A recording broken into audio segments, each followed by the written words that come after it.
111 GO రద్దుకు ముందు ఏం జరిగిందనే దాంట్లో కూడా అనేక అనుమానాలున్నాయి. కవితా ఇంద్రారెడ్డి దాంట్లో కాంగ్రెస్ పార్టీని వదిలిపెట్టి బీఆర్ఎస్ పార్టీలో చేరడానికి 111 జీవో రద్దు అనేటువంటి ఒక హామీతోనే పోయినట్టుగా కూడా కొన్ని అప్పట్లో వార్తలు వచ్చినాయి. దీనిపైన పెద్ద ఎత్తున చర్చ కూడా జరిగింది.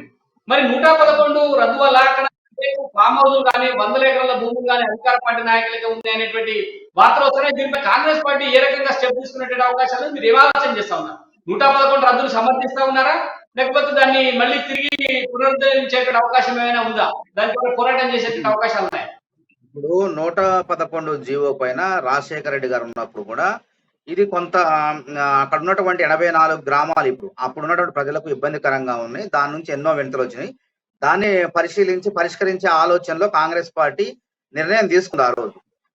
తర్వాత దాన్ని కోర్టులో పోవటం, గ్రీన్ పర్యావరణవేత్తలు కొంతమంది, centre for forum for good governance లాంటి ఎంవి నాయుడు గారు లాంటి వాళ్ళు కొంతమంది, అట్లాంటి వాళ్ళు పర్యావరణానికి 32 జంట జలాశయాలు వాళ్ళ ఒక మరో హుసేన్ సాగర్ గా మారిపోద్ది అని చెప్పి వాళ్ళు కోర్టు పెట్టడంతో సుప్రీం కోర్టు కూడా నిర్ణయం ప్రకటించింది. అక్కడ 10 కిలోమీటర్ల అటువంటి పెద్ద ఎత్తున నిర్మాణాలు అంటే కొన్ని ఆంక్షలు పెట్టింది, నిబంధన పెట్టింది. అయితే G+2 వరకు నిర్మాణాలు మాత్రం చేయాలని చెప్పింది.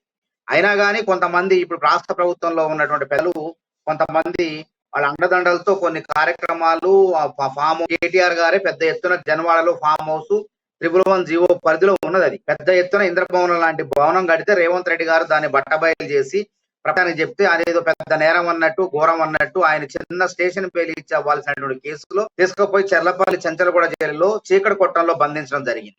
కాబట్టి కాంగ్రెస్ పార్టీ ఏంటంటే సరే మనం ఏంటంటే చట్టాలను కూడా గౌరవించాలి. అది ఒకవేళ ఈయన జీవో మాత్రం ఎత్తేయగలడు, కానీ అది కేంద్ర ప్రభుత్వం పరిధిలో ఉంది. నేషనల్ గ్రీన్ ట్రిబ్యునల్ వాళ్ళు చట్టాలు ఉన్నాయి, వాళ్ళ పరిధిలోకి వెళ్ళిపోదు. కాకపోతే ఏంటంటే ఇది నాకు తెలిసి 2 రకాలుగా చేసుకోవాలి. ఎన్నికలు వస్తున్నాయి, ఏదో రకంగా బయటపడాలా, తర్వాత తన నాయకులకు ఏదో రకంగా అక్కడ అప్పచెప్పాలా. ఎందుకంటే ఇప్పటికే 100 ఎకరాల భూములు ఒక ఎమ్మెల్సీకి 600 ఎకరాలు, ఒక మాజీ మంత్రికి 500 ఎకరాలు ముందేగానే ఈ జీవో ఎత్తివేస్తారని చెప్పేసి వాళ్ళకి భూముల ధరలు ఎట్లాగో పెరుగుతుందని చెప్పి ముందుగానే కొనుక్కున్నట్టు సమాచారం వెలుగులోకి వస్తుంది. కాబట్టి నాకు తెలిసి ఇది అక్కడ ఉన్నటువంటి చిత్తశుద్ధితో ఎత్తివేసింది కాదు. ఇంకొక విషయం ఏంటంటే అక్కడ 1.5 ఎకరాల పై చిలుకు ప్రైవేటు భూమి ఉంటే ప్రభుత్వ భూమి అసైన్డ్ భూమి దాదాపు 31 ఎకరాల పై చిలుకు ఉందని చెప్పి మనకు స్పష్టంగా తెలుస్తుంది. అయితే కేసీఆర్ ప్రభుత్వం ఇప్పుడు ఏమైందంటే కేసీఆర్ దుబారా మూలంగా దివాలా తీసే పరిస్థితికి వచ్చింది. 1వ తారీఖు ప్రభుత్వ ఉద్యోగులకు జీతాలు ఇచ్చే పరిస్థితి లేదు.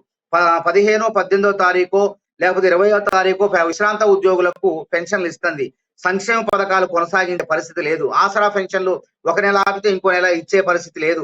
అదే విధంగా గొర్రెల పెంపకం 2వ విడత గొర్రెల పెంపకం అట్టహాసంగా ప్రారంభించి ఒక్కసారి ప్రారంభించారు. ఇప్పటికి కూడా 3.5 లక్షల మంది పైసలు లబ్ధిదారులు ఎదురు చూస్తారు, ఎప్పుడు పంచుతారు, లేకపోతే వాళ్ళందరూ పెద్ద ఎత్తున విప్లవం తీసుకుని కేసీఆర్ ప్రభుత్వాన్ని కుప్పగూల్చే ప్రమాదం ఉంది. దానికి 6,500 కోట్ల పైసలు నిధులు కావాలి. ఈ నిధులైనా తేవాలంటే ఏడున్నాయి, అసలు ఖజానానే ఖాళీగా ఉంది.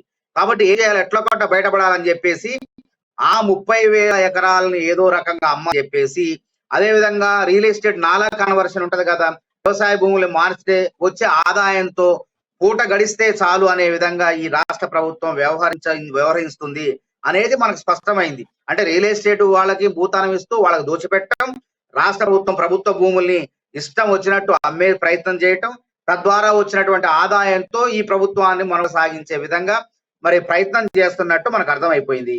అందుకే గతంలో కూడా వాళ్ళకి ఇష్టం వచ్చినట్టు ఖరీదైనటువంటి భూములను కూడా హైదరాబాద్ లో పేద ప్రజలకేమో 50 గజాల్లో 100 గజాల్లో వాళ్ళు ఖాళీగా ఉన్నటువంటి తుప్పలు చెట్లు ఉన్నటువంటి వాటిలో పనికిరానటువంటి ప్రభుత్వ భూముల్లో వాళ్ళు గుడిసెలు వేసుకుంటే అర్ధాంతరంగా వాళ్ళని బీక్కేస్తారు. కానీ ఈ రాష్ట్ర ప్రభుత్వం ఏం చేస్తుంది, కక్కుర్తపడి తన పార్టీ నాయకులకి హైదరాబాద్ నడిబొడ్లో గచ్చిబౌలి ప్రాంతంలో హెట్రో ప్రొడక్ట్స్ అనే సంస్థకు చెందినటువంటి కంపెనీకి చెందినటువంటి యజమాని పార్థసారథి రెడ్డి గారికి వాళ్ళ ఎంపీకి దోచిపెట్టింది. అదే విధంగా వాళ్ళ బంధువులు యశోద హాస్పిటల్ యాజమాన్యం కట్టబెట్టింది.